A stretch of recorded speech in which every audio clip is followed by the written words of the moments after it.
నేను Calvary temple start చేయక మునుపు, కల్వరి టెంపుల్ నిర్మించబడక మునుపు నా మనసులో కోరుకుండేది ఏంటో తెలుసా? ప్రభా, కల్వరి టెంపుల్కి నువ్వు చెప్పావు కదా అతిపెద్ద సంఘాన్ని ఇస్తానన్నావు కదా, అతిపెద్ద సంఘాన్ని ఇచ్చినప్పుడు అతిపెద్ద సంఘానికి పేదవాళ్ళు రావాలి ప్రభువా. ఇది నేను చేసిన ప్రార్థన. ధనవంతులు రావాలయ్యా, బెంజు కారులో రావాలయ్యా, ఇలా తీసి ఇలా మొత్తం వేసేసేయాలయ్యా. ఏ రోజు ప్రార్థన చేయలే. ప్రభువు ప్రార్థన చేసిందని తెలుసా? ప్రభువా, కల్వరి టెంపుల్కి పేదవారు రావాలి, ఇల్లు లేనివాళ్ళు, గూడు లేనివాళ్ళు, కూడు లేనివాళ్ళు, గుడ్డ లేనివాళ్ళు, ఈ లోకంలో ఏమీ లేనివాళ్ళు నీ మందిరానికి వచ్చినప్పుడు ఆ మందిరం ఎలా ఉండాలో తెలుసా ప్రభువా? అద్భుతంగా ఉండాలి, అందంగా ఉండాలి, అతి శ్రేష్టమైన మందిరమై ఉండాలి. వాళ్ళ మందిరం బయట వాళ్ళకి గూడు లేకపోయినా మందిరానికి వచ్చినప్పుడు ఇది మా ఇల్లు అని వాళ్ళు చెప్పుకోగలగాలి.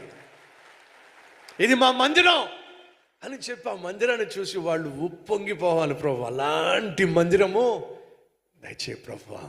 సహోదరి సహోదరులు, మన రాష్ట్రంలో బహుశా అఫ్కోర్స్ మన దేశంలో ఈ కాలంలో ఇంత అద్భుతమైన మందిరము ఎక్కడైనా కట్టబడిందా? ఒకసారి ఆలోచించండి. ఈ మందిరం కట్టబడుతున్నప్పుడు ప్రపంచంలోనే ఒకనొక అతి పెద్ద మందిరంగా నిర్మించబడింది. ఎంత అందంగా నిర్మించబడింది, ఎంత అద్భుతంగా నిర్మించబడింది. అంతేకాదు ఇంత పెద్ద మందిరం కూడా ఎయిర్ కండిషన్తో నిర్మించబడింది. గడిచిన కాలంలో మీరు అనేక మందిరాలకు ఎవరైనా వెళ్ళుంటారు. ఆయా ప్రాంతాల్లో మీరు నివసించినప్పుడు ఆ మందిరాలు ఎయిర్ కండిషన్ అండి? ఎయిర్ కండిషన్ కాదు. కానీ నాకున్న ఆశ ఏంటి తెలుసా? ఇది దేవుని ఇల్లు. ఎలా ఉండాలి? దేవుని ఇల్లులాగే ఉండాలి. నేను ఆశపడింది అదే. ప్రభువా, నీ మందిరము, నీ ఇల్లు అద్భుతంగా ఉండాలి, అందంగా ఉండాలి. పేదవాళ్ళు మందిరానికి రావాలి, పేదవారిగా మిగిలిపోవడానికి వీల్లేదు. పేదవాళ్ళు నీ మందిరానికి వచ్చి నీ వాక్యము ద్వారా ప్రభావితులై వారు ధన్యకరమైన జీవితము అన్యుల మధ్య జీవించాలి. అది నేను చేసిన ప్రార్థన.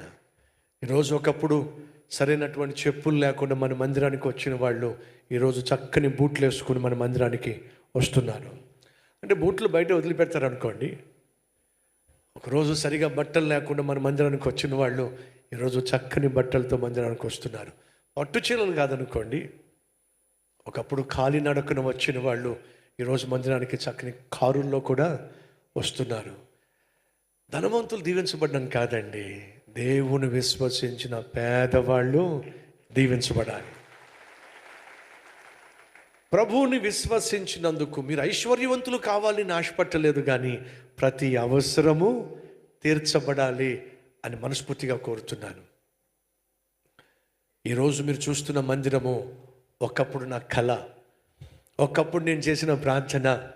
ఎప్పుడు తినడానికి నాకు తిండి లేనప్పుడు, ఉండడానికి నాకు గూడు లేనప్పుడు, కట్టుకోవడానికి సరైనటువంటి వస్త్రాలు లేనప్పుడు నేను ప్రభువుకు ప్రార్థన చేసేవాడిని. ప్రభువా, అద్భుతమైన మందిరం ఉండాలి, అందమైన మందిరం ఉండాలి. నీ మందిరానికి నీ బిడ్డలు వచ్చినప్పుడు ఉప్పొంగిపోవాలి, సంతోషపడిపోవాలి.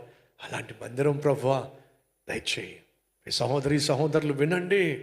కష్టకాలంలో, శ్రమకాలంలో, ఆర్థిక ఇబ్బందుల్లో నువ్వు వెళుతున్నప్పుడు నీ మనసు దేవుని మీద కేంద్రీకృతం చేసి, ప్రభు నీ గురించి నేను ఇలా చేయాలనుకుంటున్నా, నీ మందిరం గురించి ఇలా చేయాలనుకుంటున్నా, నీ సువార్త వ్యాప్తిని నా కుటుంబం ద్వారా ఇలా వ్యాప్తి చేయాలని ఆశపడుతున్నా, నా కుమారుణ్ణి, నా కుమార్తెను నీ సేవకు అంకితం చేయాలని ఆశపడుతున్నా.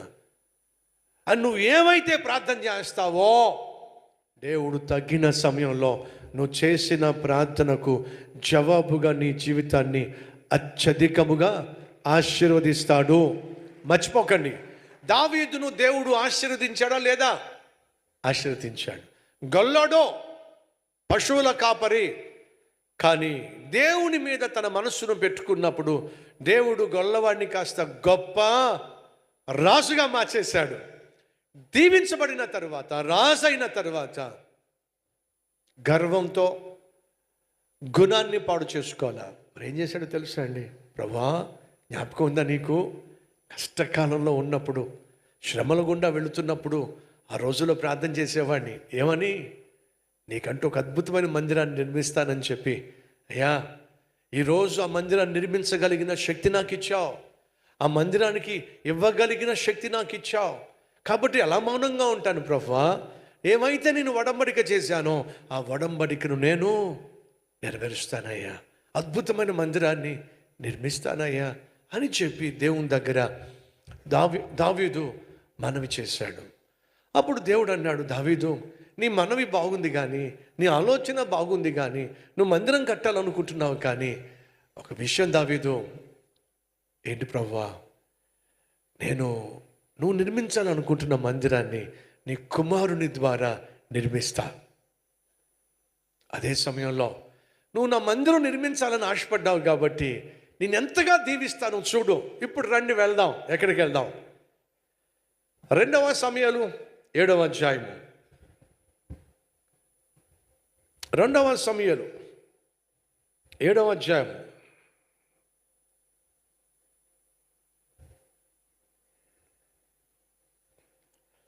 మొదటి 2-3 వచనాలు చదువుతున్నా.